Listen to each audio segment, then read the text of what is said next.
بسم اللہ الرحمن الرحیم۔ آج ہم صحیح بخاری کی حدیث نمبر 122 پڑھیں گے۔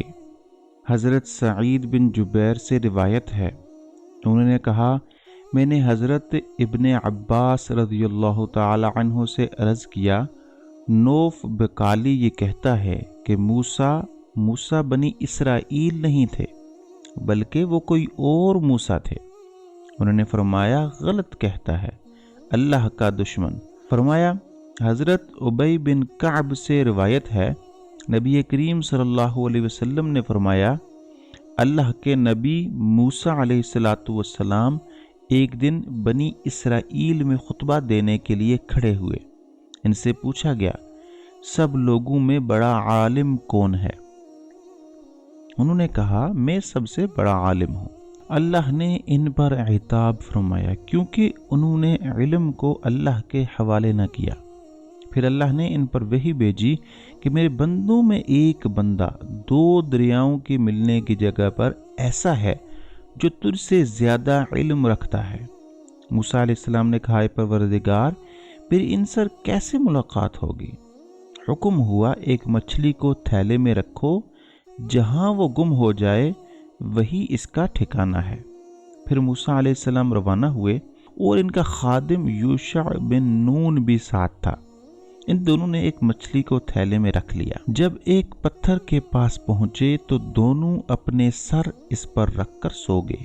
اس دوران میں مچھلی تھیلے سے نکل کر دریا میں چلی گئی، جس سے حضرت موسیٰ اور ان کے خادم کو تعجب ہوا۔ پھر دونوں بقیہ دن اور ایک رات چلتے رہے۔ صبح کو حضرت موسیٰ نے اپنے خادم سے کہا، ناشتہ لاؤ، ہم تو اس سفر سے تھک گئے ہیں۔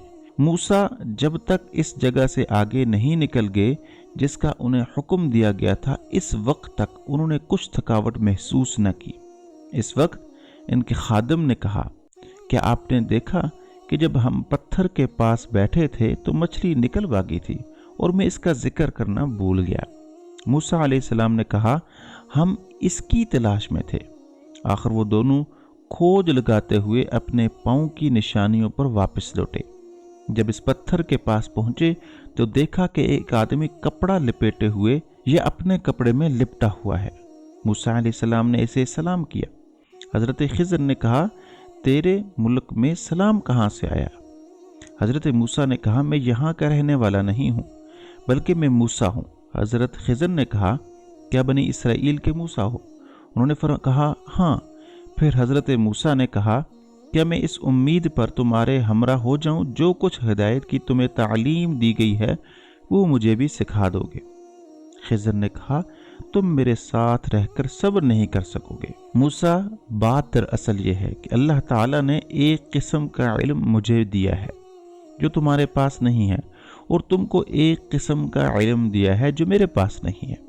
حضرت موسیٰ نے کہا، انشاءاللہ تم مجھے صابر پاؤ گے اور میں کسی کام میں آپ کی نافرمانی نہیں کروں گا۔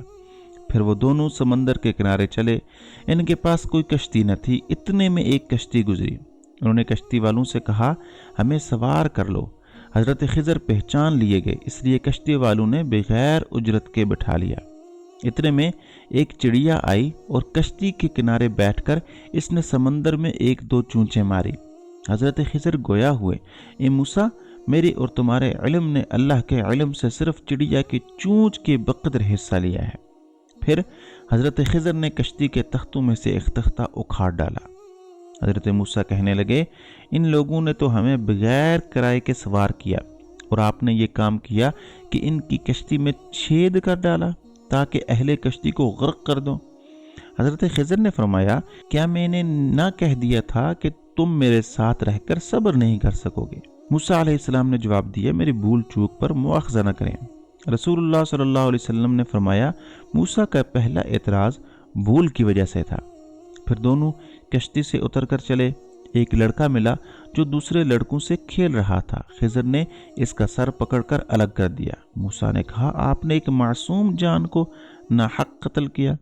خضر نے کہا، میں نے آپ سے نہیں کہا تھا کہ آپ سے میرے ساتھ صبر نہیں ہو سکے گا؟ پھر دونوں چلتے چلتے ایک گاؤں کے پاس پہنچے۔ وہاں کے باشندوں سے انہوں نے کھانا مانگا تو انہوں نے ان کی مہمانی کرنے سے صاف انکار کر دیا۔ اسی دوران میں دونوں نے ایک دیوار دیکھی جو گرنے کے قریب تھی۔ حضرت خضر نے اسے اپنے ہاتھ سے سہارا دے کر سیدھا کر دیا۔